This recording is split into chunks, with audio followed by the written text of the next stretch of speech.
ಸತ್ಯನಾರಾಯಣ ಅವರೇ, ವಿದುಷಿ ಜೋಶಿಯವರೇ, ಸಭೆಯ ಎಲ್ಲ ಹಿರಿಯರೇ ಕಿರಿಯರೇ,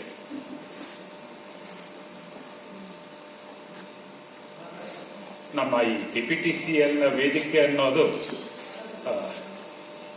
ನಮಗೆ ಒಂದು ಮನೆಯ ವಾತಾವರಣವನ್ನು ತಂದುಕೊಡುವಂಥ ವೇದಿಕೆ. ಯಾಕೆಂದ್ರೆ ಇಲ್ಲಿ ಎಷ್ಟು ಸಲ ಬಂದಿದ್ದೇನೆ ಅಂತೇಳಿ ನಾನು ಲೆಕ್ಕ ಇಟ್ಟಿದ್ದ, ಗಾಯತ್ರಿ ಅವರು ಲೆಕ್ಕ ಇಟ್ಟಿದ್ದೆ.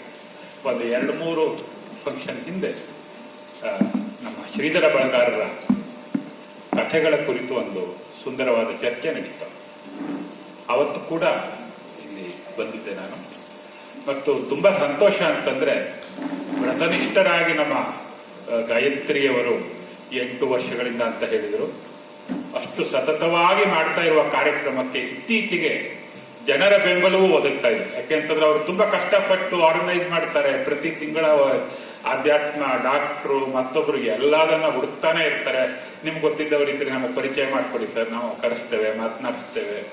ಇಷ್ಟನ್ನ ಮಾಡಿ ತಿಂಡಿ ಕೊಟ್ಟು ಊಟ ಕೊಟ್ಟು ಕಾರ್ಯಕ್ರಮ ಮಾಡಿದ್ರು ಕೂಡ ಜನಗಳು ಸರ್ ಎಲ್ಲೋ ಒಂದ್ ಕಡೆ ಮಾಡಿಬಿಡ್ತಾರೆ ಸರ್ ಕಾರ್ಯಕ್ರಮನ ಅಂತ ಹೇಳ್ತಾರೆ.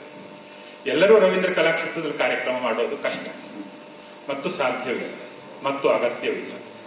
ಯಾಕೆ ಅಂತಂದ್ರೆ, ಹಾಗಾದ್ರೆ ಈಗ ರವೀಂದ್ರ ಕಲಾಕ್ಷೇತ್ರದಲ್ಲೇ ಎಲ್ಲ ಕಾರ್ಯಕ್ರಮಗಳು ನಡೆಯಬೇಕು, ರಂಗಶಕ್ರದಲ್ಲೇ ಎಲ್ಲ ಕಾರ್ಯಕ್ರಮ ನಡೆಯಬೇಕು ಅಂತಂದ್ರೆ, ಈಗ ನಾವು ಕೆಂಗೇರಿ ಕಡೆ ಅಥವಾ ಆ ಏರಿಯಾಗಳಲ್ಲಿ ಇರುವವರಿಗೆ ಒಂದು ಸಾಂಸ್ಕೃತಿಕ ನೆಲೆ ಯಾವುದು? ಈ ತರದ ಸಮಸ್ಯೆ ಆಗುವಂತೆ ನಗರ ದೊಡ್ಡದಾಗಿ ಬೆಳೆದಿದೆ.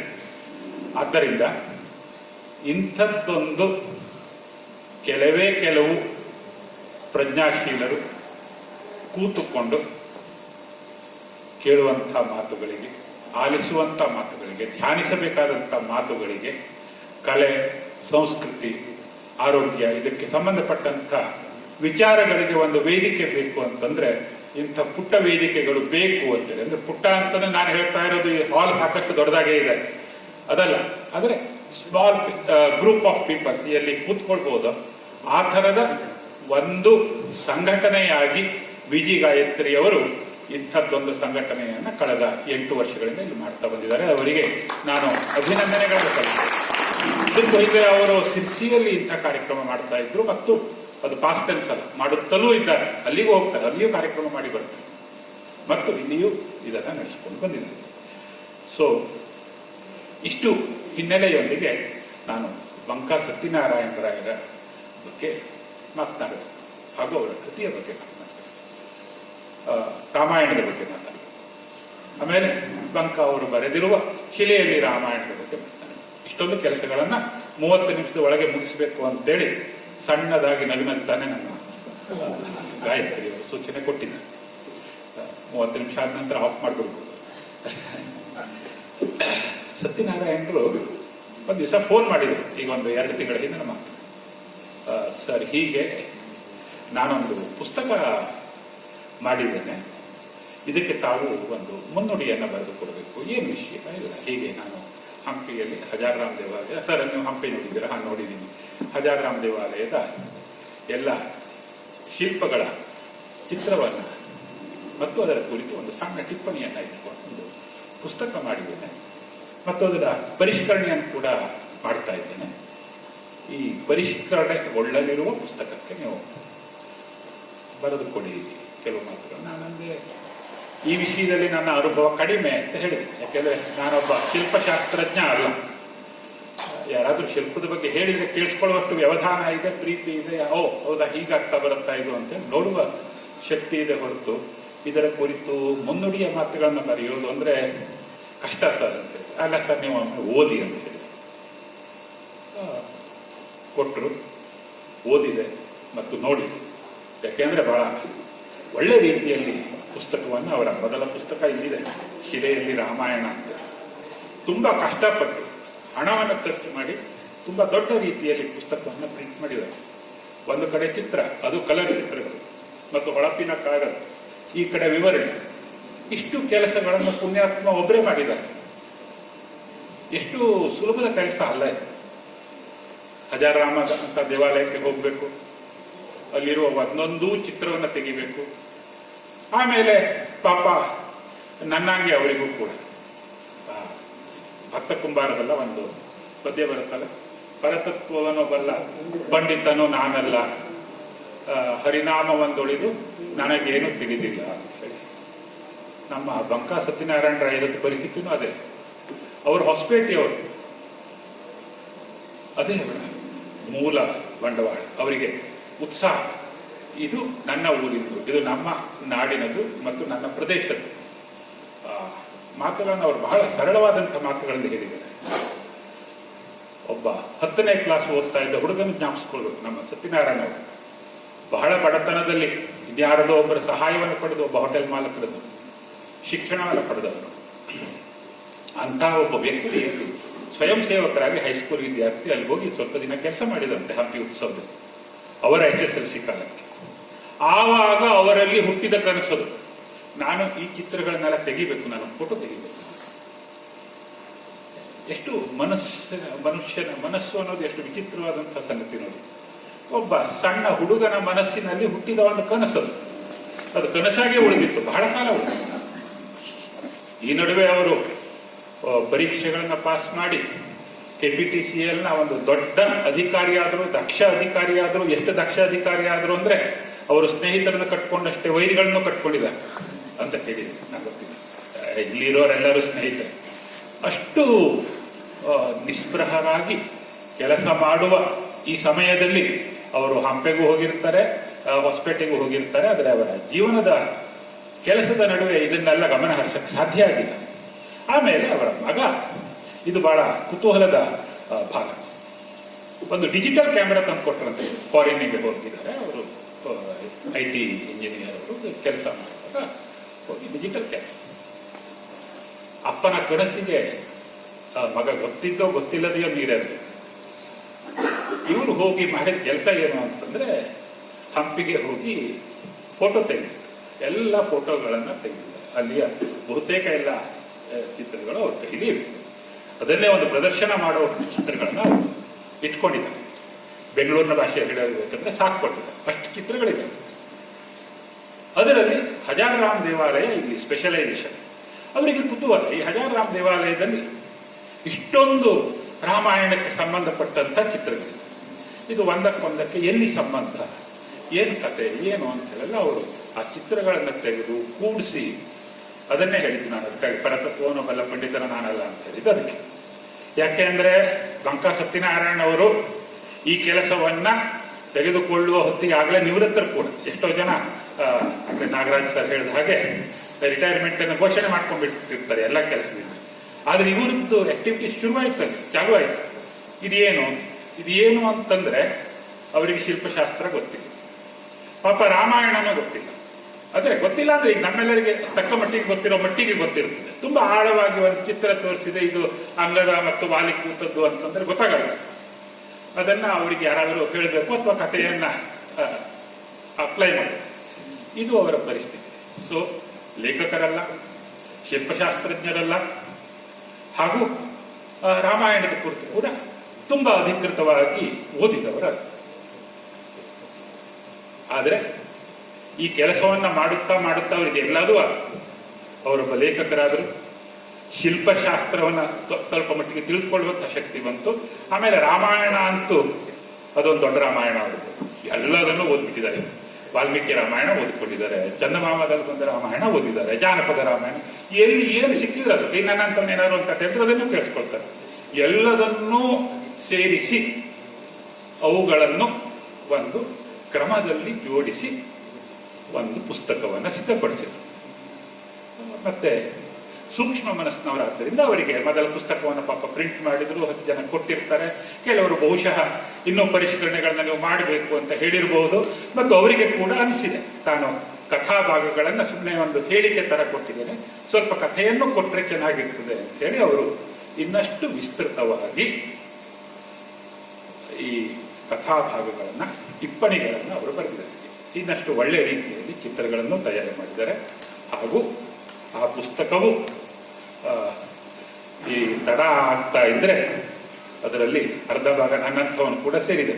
ಸರ್ ಇನ್ನೊಂದು ಸ್ವಲ್ಪ ಸೇರಿಸಿ, ಇನ್ನೊಂದು ಸ್ವಲ್ಪ ಈ ಕೆಲಸ ಮಾಡ್ರಿ, ಆ ಕೆಲಸ ಮಾಡ್ರಿ ಅಂತೇಳಿ ಅವರ ಬೆನ್ನತ್ತಿದ್ದೇನೆ. ಯಾಕೆ ಅಂತಂದ್ರೆ ಕನ್ನಡದಲ್ಲಿ ಹೀಗೆಲ್ಲ ಹುಚ್ಚಿದ್ದವರನ್ನು ನಾವು ಕಾಣೋದು ಕಡಿಮೆ. ಬೇರೆ ಬೇರೆ ಭಾಷೆಗಳಲ್ಲಿ, ಬೇರೆ ಬೇರೆ ದೇಶಗಳಲ್ಲಿ ಇಂಥ ಹುಚ್ಚನ್ನು ಹಿಡಿದು ಇಂಥ ಹುಚ್ಚರು ಹೆಚ್ಚಾಗಲಿ ಅಂತ ಹೇಳುವಂತಹ ಕೆಲಸಗಳನ್ನು ಅವರು ಮಾಡ್ತಾರೆ. ಆದರೆ ನಮ್ಮಲ್ಲಿ ಹೀಗೆ ಒಂದು ಕೆಲಸವನ್ನು ಹಿಡಿದುಕೊಂಡು ಮಾಡುವಂತಹ ಉತ್ಸಾಹ ಬರೋದು ಬಹಳ ಅಪರೂಪ. ಒಬ್ರು ಕೆಲಸ ಮಾಡ್ತಾ ಇದ್ದಾರೆ, ಆಮೇಲೆ ಬಹಳ ಸಂತೋಷ ಅಂದ್ರೆ ಅವರ ಕುಟುಂಬದ ಎಲ್ಲರ ಪ್ರೋತ್ಸಾಹ ಇದೆ. ಬಂಕಾ ಸತ್ಯನಾರಾಯಣ ಅವರಿಗೆ ಸನ್ಮಾನ ಆಗ್ತಾ ಇದ್ರೆ ಅವರ ಮಗನಿಗೆ ಎಷ್ಟು ಸಂತೋಷ, ಅವರ ಮೊಮ್ಮಗಳಿಗೆ ಎಷ್ಟು ಸಂತೋಷ. ಅವರ ಸ್ಕೂಲ್ನಲ್ಲಿ ಅವರ ಪುಸ್ತಕ ಇದೆ ಅಂತೆ, ತನ್ನ ತಾತ ಬರೆದಿತ್ತು ಅಂತೇಳಿ ಬಹಳ ಖುಷಿಯಿಂದ ಅವರು ಹೇಳಿಕೊಳ್ತಾರೆ. ಸೊ ರಾಮಾಯಣ ಕೂಡ ಇಂಥದ್ದೊಂದು ಕೌಟುಂಬಿಕ ಮೌಲ್ಯವನ್ನು ಹೇಳುವಂತ ಕಥೆನೆ.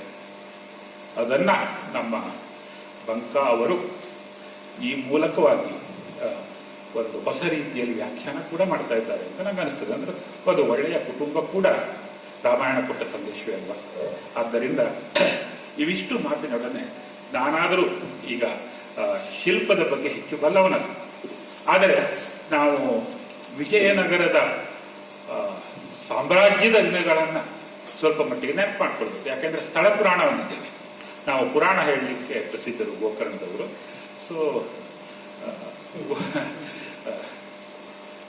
ವಿಜಯನಗರ ಸಾಮ್ರಾಜ್ಯ, ಹಂಪಿ ಅವೆಲ್ಲ ರಾಮಾಯಣ ಕಾಲದಲ್ಲಿ ಕಿಷ್ಕಿಂಧೆಯಾಗಿ ಗುರುತಿಸಲ್ಪಟ್ಟಂತಹ ಜಾಗ.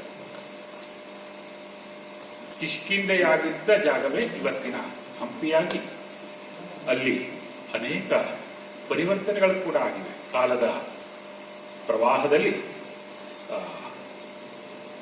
ಹೊಯ್ಸಳರ ನಂತರ ನಮ್ಮ ನಾಡಿನಲ್ಲಿ ಸ್ವರಾಜ್ಯ, ಸ್ವಧರ್ಮ ಹಾಗೂ ಸಂಸ್ಕೃತಿಗಳಿಗೆ ಪರದೇಶ, ಪರಧರ್ಮ, ಪರ ಸಂಸ್ಕೃತಿಗಳ ಆಕ್ರಮಣದ ಮೂಲಕ, ಅಂದರೆ ನಾನು ಇಡೀ ಇತಿಹಾಸವನ್ನು ಹೇಳುವ ಅಗತ್ಯ ಇಲ್ಲ, ಒಂದು ಗಂಡಾಂತರವನ್ನು ಎದುರಿಸ್ತಾ ಇದ್ದಂತಹ ಸಮಯದಲ್ಲಿ ಹೊಯ್ಸಳರಂತಹ ರಾಜರು ತಮ್ಮ ಅಧಿಕಾರವನ್ನು ಆರಂಭಿಸಿದಂತಹ ಸಮಯದಲ್ಲಿ ಹಿಂದೂ ಧರ್ಮದ ಪುನರುಜ್ಜೀವನವನ್ನು ಸಾಧಿಸಿದ ಶ್ರೇಯಸ್ಸು ವಿಜಯನಗರ ಸಾಮ್ರಾಜ್ಯಕ್ಕೆ ಬರ್ತಿದೆ. ನಾವೆಲ್ಲ ತಕ್ಕ ಮಟ್ಟಿಗೆ ಇತಿಹಾಸವನ್ನು ನಮ್ಮ ಹೈಸ್ಕೂಲ್ ಲೆವೆಲ್ನಲ್ಲೆಲ್ಲ ಓದಿರ್ತೇವೆ. ಮುಂದೆ ವಿಜ್ಞಾನವನ್ನು ಓದಿದವರು ಕೂಡ ಅಷ್ಟು ನಮಗೆ ಗೊತ್ತು. ವಿಜಯನಗರ ಸಾಮ್ರಾಜ್ಯದಲ್ಲಿ ರಸ್ತೆಯ ಕಡೆ ಮುತ್ತು, ರತ್ನ, ಬಳ್ಳ ಎಲ್ಲ ಇಟ್ಕೊಂಡು ಮಾಡ್ತಾ ಇದ್ರು. ಇಂಥ ಕಥೆಗಳನ್ನು ನಾವು ಕೇಳಿದ್ದೇವೆ. ಇದು ಕಥೆ ಅಲ್ಲ, ಇದು ಸತ್ಯ. ಇದೆ ವಿದೇಶಿ ಪ್ರವಾಸಿಗರು ದಾಖಲೆ ಮಾಡಿದ್ದಾರೆ. ಇಂಥದ್ದೊಂದು ಹಿಂದೂ ಧರ್ಮದ ರಿವೈವಲ್, ಪುನರುಜ್ಜೀವನಕ್ಕೆ ವಿಜಯನಗರದ ದೊರೆಗಳು ಆರಿಸಿಕೊಂಡ ಮಾಧ್ಯಮ ಯಾವುದು ಕೇಳಿದ್ರೆ ದೇವಾಲಯ. ಒಂದು ದೇವಾಲಯ ಇದ್ದರೆ ದೇವಾಲಯದ ಸುತ್ತಲೂ ನೀವು ಒಂದು ಸಾಂಸ್ಕೃತಿಕ ನೆಲೆಗಟ್ಟನ್ನು ಭದ್ರವಾಗಿ ನಿರ್ಮಿಸಬಹುದು. ಸಂಗೀತ, ನೃತ್ಯ, ಚಿತ್ರಕಲೆ, ಶಿಲ್ಪ, ವಾಸ್ತುಶಿಲ್ಪ ಎಲ್ಲದಕ್ಕೂ ಒಂದು ಕೇಂದ್ರವಾಗಿ ನಮ್ಮ ದೇವಾಲಯ. ಹಾಗೂ ಈ ದೇವಾಲಯದ ನಿರ್ಮಾಣದಲ್ಲಿ ಕೂಡ ವಾಸ್ತುಶಿಲ್ಪದಲ್ಲಿ ಒಂದು ವಿಶೇಷವಾದಂತಹ ಬೆಳವಣಿಗೆ ಈ ಸಂದರ್ಭದಲ್ಲಿ ಆಯಿತು ಅಂತ ಹೇಳ್ತಾರೆ.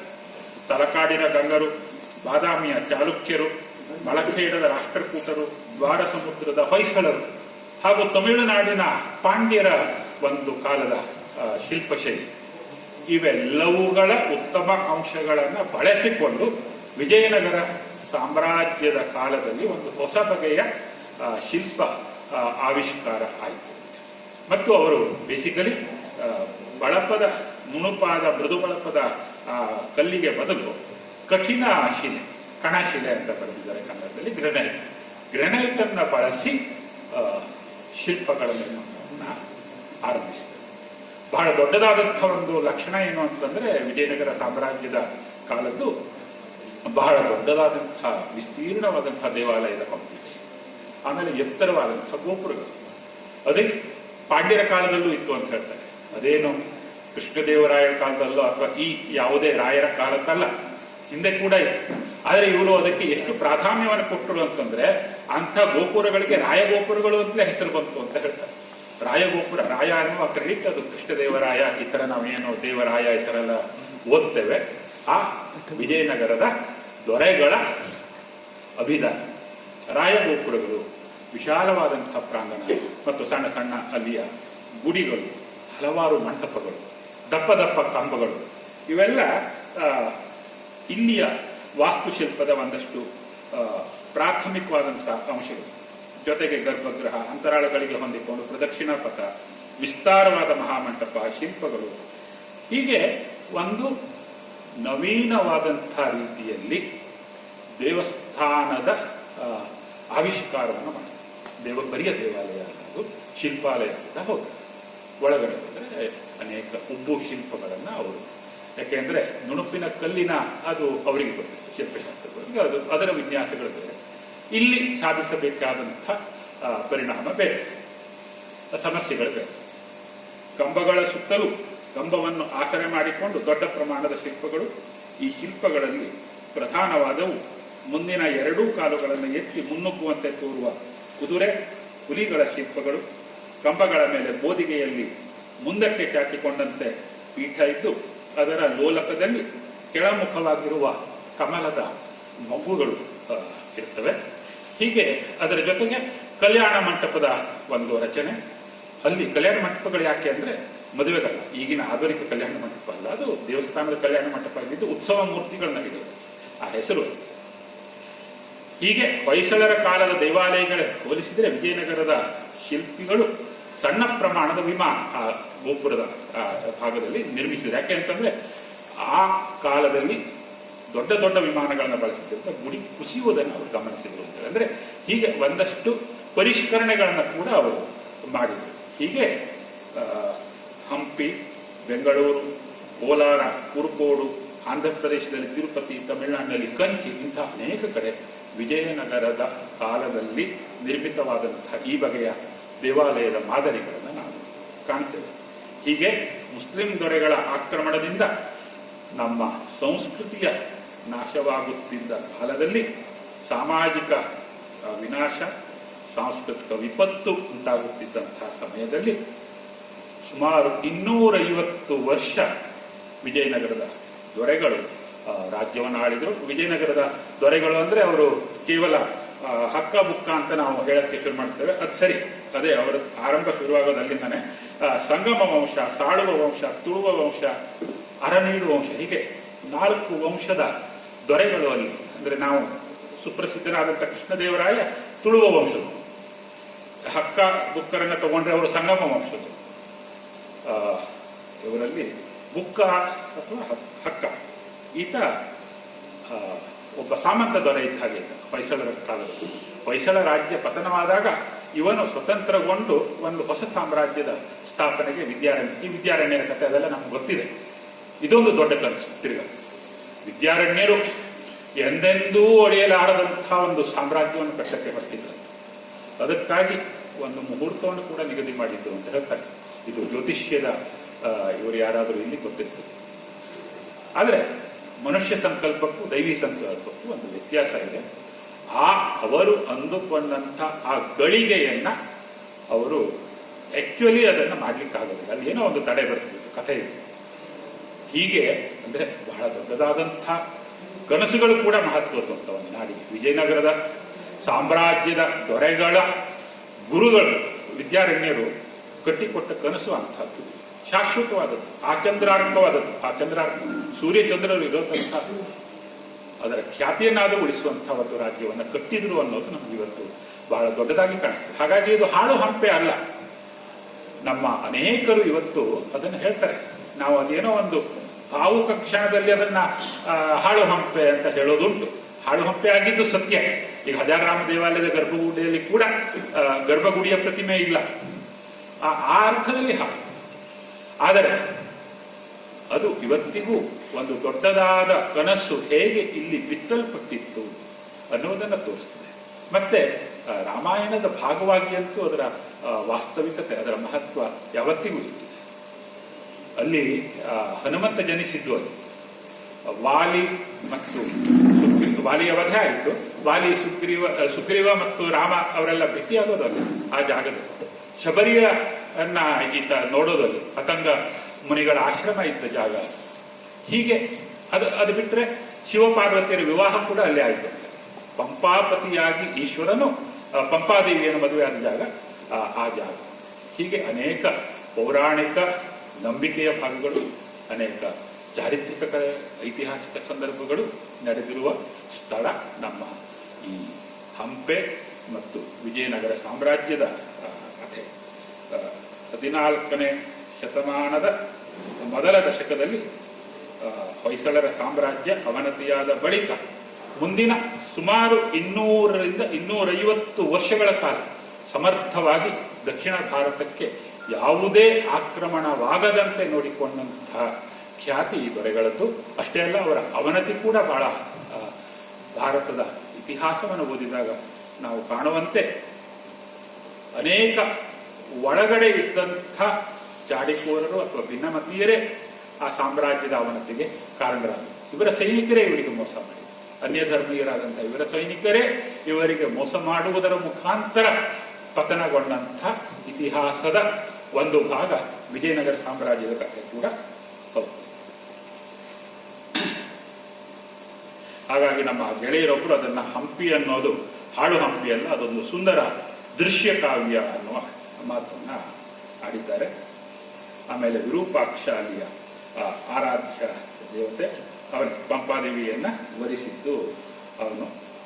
ಅಲ್ಲಿ ಕೋದಂಡರಾಮ ದೇವಾಲಯ ಇದೆ, ಹಾಗೂ ಅನೇಕ ದೇವಾಲಯಗಳ ಒಂದು ದೊಡ್ಡ ಸಮುಚ್ಚಯ ಇದೆ. ವಿಜಯ ವಿಠಲ ದೇವಾಲಯ, ಮತಂಗ ಪರ್ವತ ಇದೆ, ಅನೇಕ ಬಜಾರ್ಗಳಲ್ಲಿದ್ದು, ಹತ್ತು ಕೈ ಯಲ್ಲಮ್ಮ, ಯಂತ್ರೋದ್ಧಾರಕ ಪ್ರಾಣದೇವರು, ತಿರುವೇಂಗಳನಾಥ, ಪುರಂದರ ಮಂಟಪ, ಹೀಗೆ ಒಂದಷ್ಟು ನೆನಪಿಗೆ ಬಂದಿದ್ದು ಬಡವಿ ಲಿಂಗ, ಸಾಸಿವೆ ಕಾಳು ಗಣೇಶ, ಕಡಲೆಕಾಳು ಗಣೇಶ, ಹೀಗೆ ಬಂದಾಗ ಹಜಾರರಾಮ ದೇವಾಲಯ ಕೂಡ ಒಂದು ಬಹಳ ದೊಡ್ಡದಾದಂತಹ ಒಂದು ಮುಖ್ಯವಾದಂತಹ ದೇವಾಲಯ. ಯಾಕೆ ಅದು ಹಜಾರ ಅಂತಂದ್ರೆ, ಹಜಾರ ಅಂದ್ರೆ ನಮ್ಗೆ ಗೊತ್ತಿದೆ, ಉತ್ತರ ಕರ್ನಾಟಕದವರಿಗಂತೂ ಗೊತ್ತೇ ಇದೆ. ಮನೆಯ ಹಜಾರ ಅನ್ನೋ ಶಬ್ದ ಇವತ್ತಿಗೂ ಬಳಕೆಯದು. ಅರಮನೆಯವರ ಸ್ವಂತದ ದೇವಾಲಯವಾಗಿ ಅವರ ಹಜಾರದಲ್ಲಿ ಅದಿತ್ತು. ಅವರು ಬೆಳಿಗ್ಗೆ ಎದ್ದಾಗ ಕಣ್ಣಿಗೆ ಕಾಣಬೇಕು ರಾಮ ಅಂತ ಹೇಳಿ ವಿಜಯನಗರದ ರಾಜರ ಆದರ್ಶ ಶ್ರೀರಾಮ ಅನ್ನೋದೇ ಒಂದು ಸಂತೋಷದ ವಿಷಯ. ಅವರಿಗೆ ಆದರ್ಶವಾಗಿ ಕಂಡಿದ್ದು ಶ್ರೀರಾಮನ, ಪುರುಷೋತ್ತಮನಾದಂತಹ ಶ್ರೀರಾಮನ ವ್ಯಕ್ತಿತ್ವ ಅನ್ನೋದು ಇಲ್ಲಿ ಕುತೂಹಲದ ಸಂಗತಿ. ಹಾಗಾಗಿ ರಾಮಾಯಣಕ್ಕೆ ಸಂಬಂಧಪಟ್ಟ ಎಲ್ಲ ದೃಶ್ಯಾವಳಿಗಳೂ ಅಲ್ಲಿ ಇದ್ದವು, ಹಾಗೂ ಖಂಡಿತವಾಗಿ ಪ್ರತಿಮೆ ಕೂಡ ಇದ್ದಿರ್ಲಿಕ್ಕೆ ಸಾಕು. ಈಗ ಇದು 15ನೇ ಶತಮಾನದಲ್ಲಿ ಮೊದಲ ದೇವರಾಯನ ಕಾಲದಲ್ಲಿ ಕಟ್ಟಿಸಿದಂತಹ ದೇವಾಲಯ.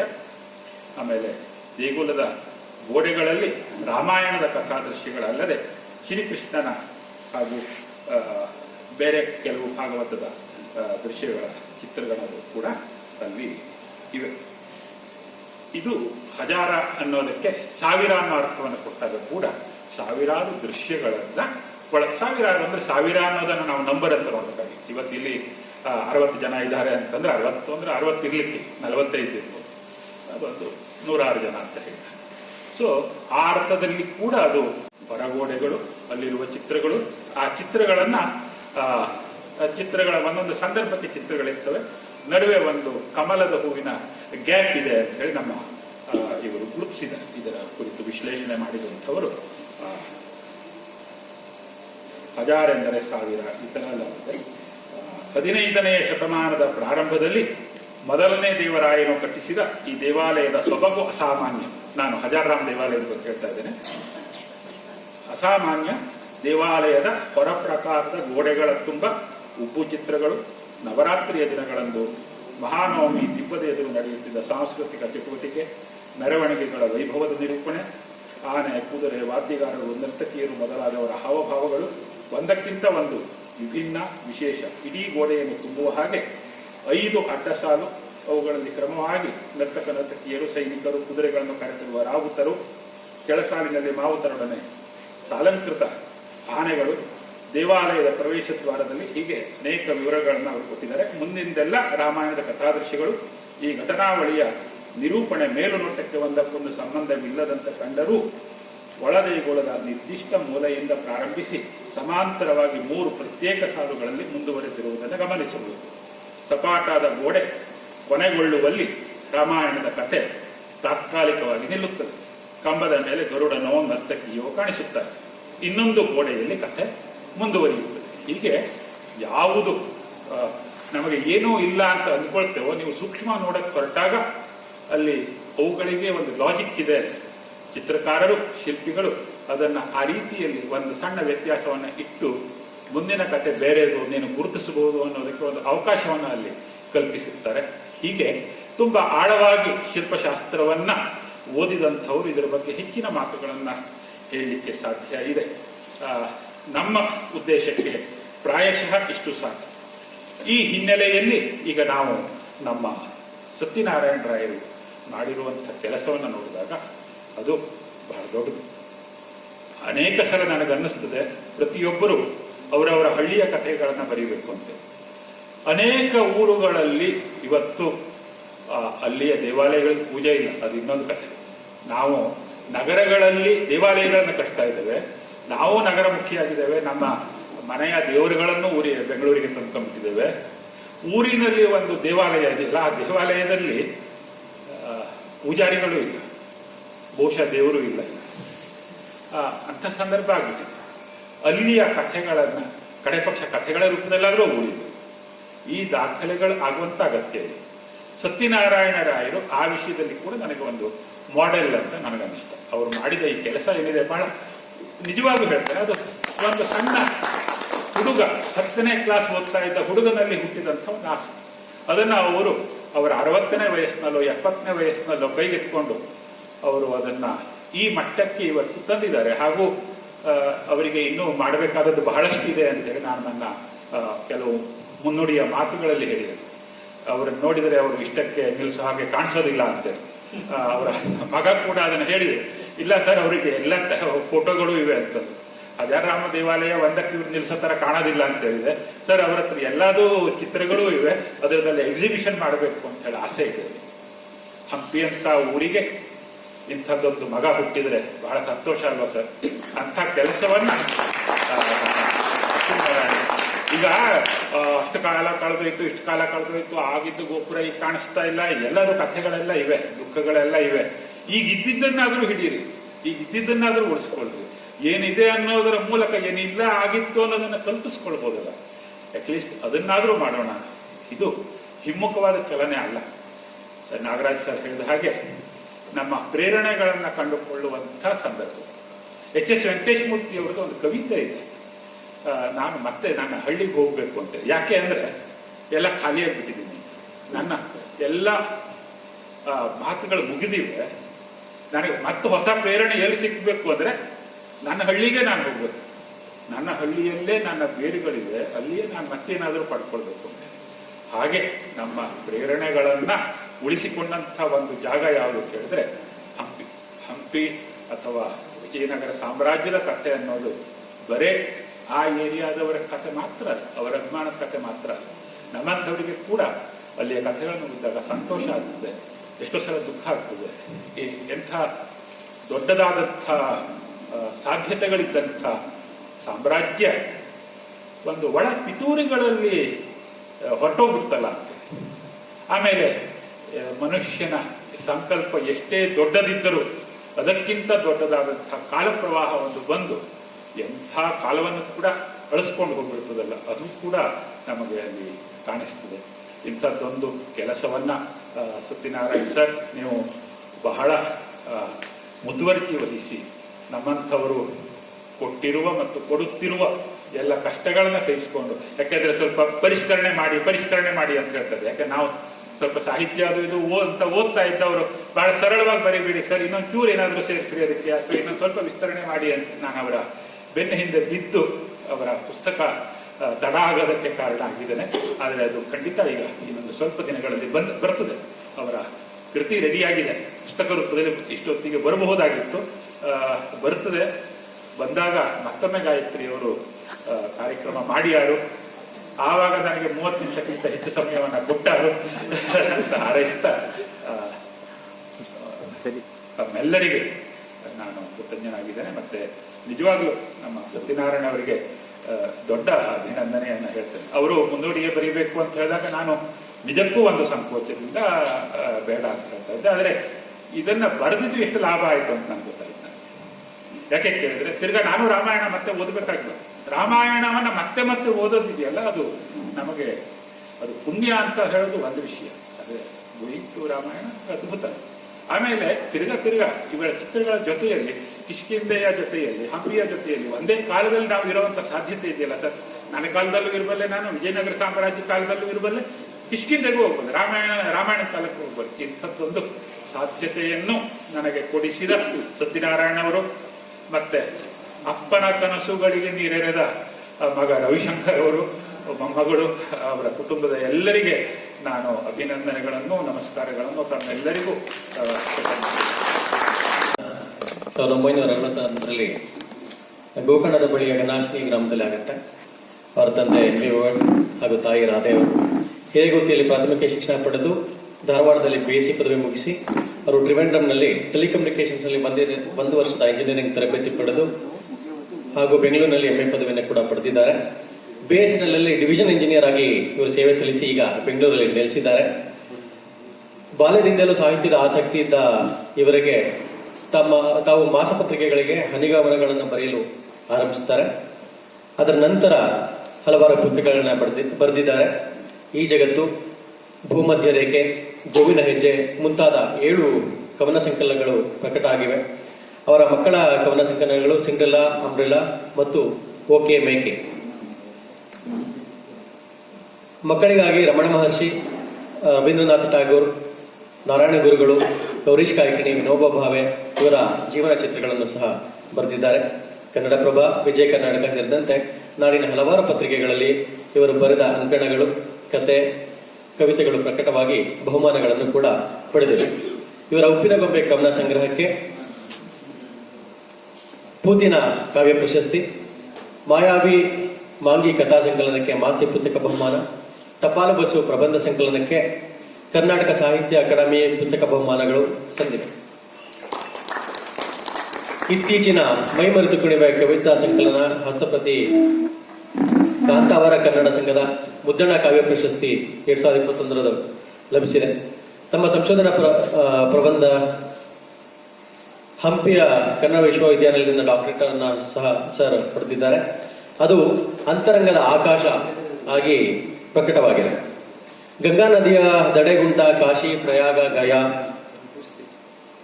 ಅಯೋಧ್ಯೆ, ಚಿತ್ರಕೂಟ ಹೀಗೆ ಮುಂತಾದ ಊರುಗಳಲ್ಲಿ ಓಡಾಡಿ ಅವರು ಬರೆದಂತ ಪ್ರವಾಸ ಕಥನ ಗಿಂಡಿಯಲ್ಲಿ ಗಂಗೆ ಹೆಸರಿನಲ್ಲಿ ಪ್ರಕಟವಾಗಿದೆ. ಚಂದ್ರದೀಪ ಅವರ ಆಯ್ದ ಕವನಗಳ ಸಂಗ್ರಹ, ಭಾರತದ ಮಧ್ಯಾಹ್ನ ಇವರ ಇತ್ತೀಚೆಗೆ ಕಥಾ ಸಂಕಲನ, ಪುತಿನ ಅವರ ಸಮಗ್ರ ಗದ್ಯ ಸಾಹಿತ್ಯದ ಕುರಿತು ಕವಿಯ ಕನ್ನುಡಿ ಎಂಬ ಅವರ ಕೃತಿ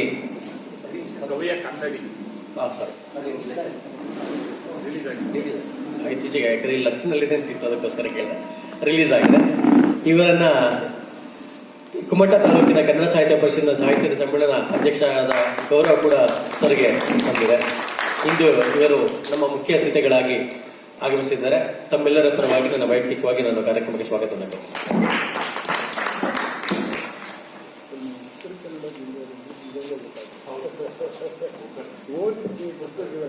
ಶಿಲೆಯಲ್ಲೇ ರಾಮಾಯಣ ನಾನು ಕಂಡಂತೆ ನಮ್ಮ ಸದಸ್ಯರವರು ಬರೆದ ಹೆಮ್ಮೆಯ ಪುಸ್ತಕ.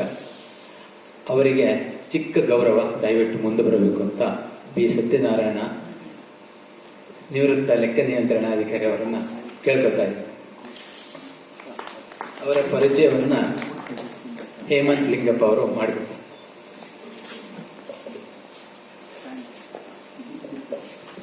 ಬಿ ಸತ್ಯನಾರಾಯಣ ಸರ್ ತಮ್ಮ ನಿವೃತ್ತ ಲೆಕ್ಕ ನಿಯಂತ್ರಣಾಧಿಕಾರಿ. 1946ರಲ್ಲಿ ಆಂಧ್ರದ ರಾಯದುರ್ಗದಲ್ಲಿ ಅವರ ಜನನ ಆಗುತ್ತೆ. ದುಡಿಮೆಯನ್ನು ಅರಸಿಕೊಂಡು ತಮ್ಮ ತಂದೆ ತಾಯಿಗಳೊಟ್ಟಿಗೆ ಅವರು 1951ರಲ್ಲಿ ಹೊಸಪೇಟೆಗೆ ಬಂದು ನೆಲೆಸ್ತಾರೆ. ಅಲ್ಲಿನ ಶ್ರೀ ಪತ್ರಿಕೊಂಡ ನಾಗರಾಜಪ್ಪ ಸಹಕಾರದಿಂದ ಪದವಿ ಶಿಕ್ಷಣವನ್ನು ಪಡೆದು 1970ರಲ್ಲಿ ಸಹಾಯಕರಾಗಿ ನಮ್ಮ KEBಗೆ ಸೇರ್ಪಡೆ ಹೊಂದುತ್ತಾರೆ. 1978ರಲ್ಲಿ ಸಹಾಯಕ ಲೆಕ್ಕಾಧಿಕಾರಿಯಾಗಿ ಪದೋನ್ನತಿ ಪಡೆದು ನಿವೃತ್ತಿಯ ದಿನಾಂಕದಂದು ಲೆಕ್ಕ ನಿಯಂತ್ರಣಾಧಿಕಾರಿಯಾಗಿ ಪದೋನ್ನತಿಯನ್ನು ಪಡಿತಾರೆ. ವೃತ್ತಿ ಜೀವನದಲ್ಲಿ ತುಂಬಾ ಪ್ರಾಮಾಣಿಕರಾಗಿ ನಿಷ್ಠುರವಾದಿಯಾಗಿ ಕೆಲಸ ನಿರ್ವಹಿಸಿದ್ದಾರೆ. ಅವರ ಕಾಯಕದ ಜೊತೆಗೆ ಸಾಹಿತ್ಯದ ವಿಷಯಗಳಲ್ಲೂ, ಶಿಲ್ಪ ಶಾಸ್ತ್ರಗಳಲ್ಲಿಯೂ, ಛಾಯಾಗ್ರಹಣದಲ್ಲಿಯೂ ಬಹಳ ಆಸಕ್ತಿ ಹೊಂದಿದ್ದಾರೆ. ಹಂಪಿಯಲ್ಲಿನ ಹಜಾರರಾಮ ದೇವಾಲಯದ ತುಂಬಾ ಕಟ್ಟದಿರುವಂತಹ ರಾಮಾಯಣದ ಚಿತ್ರಗಳನ್ನು ಸ್ಥೂಲವಾಗಿ ಅಭ್ಯಾಸ ಮಾಡಿ ಶಿಲೆಯಲ್ಲಿ ರಾಮಾಯಣ ನಾನು ಕಂಡಂತೆ ಎಂಬ ಪುಸ್ತಕವನ್ನು ರಚಿಸಿ ಪ್ರಕಟಣೆ ಮಾಡಿದ್ದಾರೆ. ಅವರು ಕರ್ತವ್ಯ ನಿರ್ವಹಿಸುತ್ತಿರುವಾಗ SAS ಭಾಗ 1 ಮತ್ತು 2, assistant grade part A and B, ಪರೀಕ್ಷೆಗಳಿಗಾಗಿ ಸಾವಿರಾರು ಪ್ರಶ್ನೋತ್ತರಗಳನ್ನು ಸಿದ್ಧಪಡಿಸಿ ಉತ್ತರ ಬರೆದು ಮುದ್ರಿಸಿ ನೀಡಿದ್ದರಿಂದ ಇಂದು ಕೆಎಫ್ಟಿಸಿಎಲ್ನಲ್ಲಿ ಹಲವಾರು ಸಿಬ್ಬಂದಿಗಳ ಬಡ್ತಿ ಪಡೆಯಲು ಸಹಾಯ ಆಗಿದೆ. ಅದಕ್ಕೋಸ್ಕರ ಆ ಎಲ್ಲ ಅಧಿಕಾರಿಗಳು ಇವರಿಗೆ ಅವಿಸ್ಮರಣೀಯ. ಅವರ ಸಾಹಸದ ಕಾರ್ಯಕ್ಕೆ ನಮ್ಮ ಸಂಘದ ಅತ್ಯಂತ ಅಭಿಮಾನದಿಂದ ಸಂತೋಷದಿಂದ ಸಂಭ್ರಮ ಪಡುತ್ತದೆ. ನಾವು ವೇದಿಕೆಗೆ ಕರೆದ್ರೆ ಅವ್ರು ಬರೋದಿಲ್ಲ ಸರ್. ನಿಮ್ಮ ಪುಸ್ತಕದ ಬಗ್ಗೆ ಒಂಚೂರು ಹೇಳ್ತೀವಿ ಸರ್, ತಾವು ದಯವಿಟ್ಟು ಬರ್ಬೇಕಂತ ಹೇಳಿದಕ್ಕೆ ಇವತ್ತು ಒಪ್ಪಿಗೆ ಬಂದಿದ್ದಾರೆ. ಅವರಿಗೆ ನಮ್ಮ ಈ ವೇದಿಕೆಯಿಂದ ಸನ್ಮಾನ ಮತ್ತು ಗೌರವ.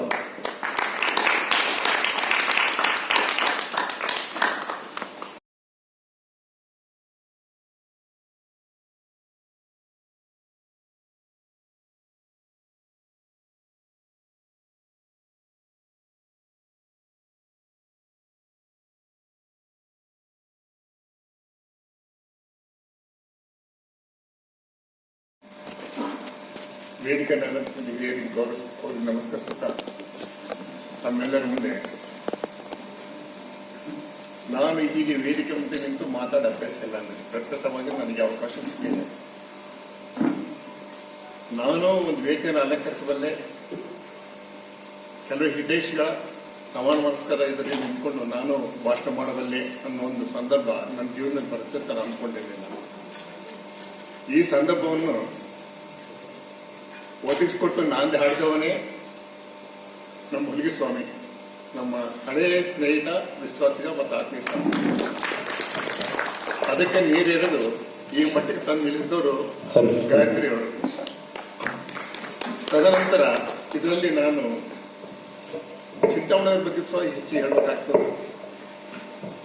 ನಾನೇನೋ ಬರೆದಿದ್ದೆ ಅಂತ ನಮಗೆ ರಾಮಾಯಣ ಬರೀಬೇಕಾದ್ರೆ ಪುಸ್ತಕಗಳನ್ನು ಓದಿ ನಾವು ರಾಮಾಯಣ ಅರ್ಥ ಮಾಡ್ಕೊಳ್ಳೋದಕ್ಕಿಂತ ಆಂಧ್ರದಿಂದ ತೆಲುಗಿನಲ್ಲಿ ಏನು ರಾಮಾಯಣ ಕಥಾಗಳು ಚಿತ್ರೀಕರಣವಾಗಿ ಬರ್ತಾ ಇತ್ತು ಅದರಿಂದ ತಿಳ್ಕೊಂಡು ಅರ್ಥ ಮಾಡ್ಕೊಂಡಿದ್ದೆ ಹೆಚ್ಚು. ಹಾಗಾಗಿ ನನ್ನ ಮೊದಲನೇ ಪುಸ್ತಕದಲ್ಲಿ ನಾನು ಏನು ಆಂಧ್ರ ಚಲನಚಿತ್ರಗಳ ಮೂಲಕ ನನಗೇನು ಜ್ಞಾನ ಸಂಪಾದನೆ ಆಯ್ತು ಅದನ್ನೇ ಉಪಯೋಗಿಸಿ ನಾನು ಬರೆದಿದ್ದೆ. ನಂತರ ಗೋಲ್ಡ್ ಬೀಡ್ನಲ್ಲಿ ನೋಡಿದ್ರೆ ಅದರಲ್ಲಿ ಬಹಳಷ್ಟು ಸ್ವಲ್ಪ ಬದಲಾವಣೆಗಳ ಅವಶ್ಯಕತೆ ಇದೆ ಅಂತ ಅನಿಸ್ತು. ಸೊ ಅದಾದ ನಂತರ ಸುಮಾರು ಪುಸ್ತಕಗಳನ್ನು ತಿರುಗಿ ಹಾಕಿದ್ದೇನೆ. ಸರಿಯಾದ ಒಂದು ಕ್ರಮಬದ್ಧವಾಗಿ ರಾಮಾಯಣ ಪ್ರಸ್ತುತಪಡಿಸಬೇಕನ್ನೋ ಉದ್ದೇಶದಿಂದ ಕೆತ್ತನೆಗಳ ಜೋಡಣೆ ನಮಗೆ ಅತ್ಯಂತ ಪ್ರಮುಖವಾದ ವಿಷಯವಾಗಿತ್ತು. ಆ ಕೆತ್ತನೆಗಳ ಜೋಡಣೆ ಮಾಡಿದ ನಂತರನೇ ಅದಕ್ಕೆ ಸರಿಯಾದ ಒಂದು ಲೇಖನವನ್ನು ಬರೆಯುವ ಒಂದು ಅವಕಾಶ ಸಿಗ್ತಾ ಇತ್ತು. ಈ ಕಾರಣದಿಂದಾಗಿ ಸಾಕಷ್ಟು ಸಾರಿ ನಾನು ಹಂಪಿಗೆ ಓಡಾಡಿದ್ದೇನೆ. ಅದು ಪ್ರತಿಫಲ ಶ್ರೀರಾಮನ್ ನನಗೆ ಈ ದಿವಸ ಕಲಿಸಿಕೊಟ್ಟಿದ್ದಾರೆ. ನಿಮ್ಮೆಲ್ಲರೂ ನಿಂತ್ಕೊಂಡು ನಾನು ಮಾತಾಡುವಷ್ಟು ಒಂದು ಸಂದರ್ಭವನ್ನು ಒದಗಿಸಿಕೊಂಡ ಶ್ರೀರಾಮನಿಗೆ ನಾನು ಹೃದಯಪೂರ್ವಕ ನಮಸ್ಕರಿಸುತ್ತೇನೆ. ಈ ಅವಕಾಶ ಕಲ್ಪಿಸಿಕೊಟ್ಟೆ ನಿಮ್ಮೆಲ್ಲರಿಗೂ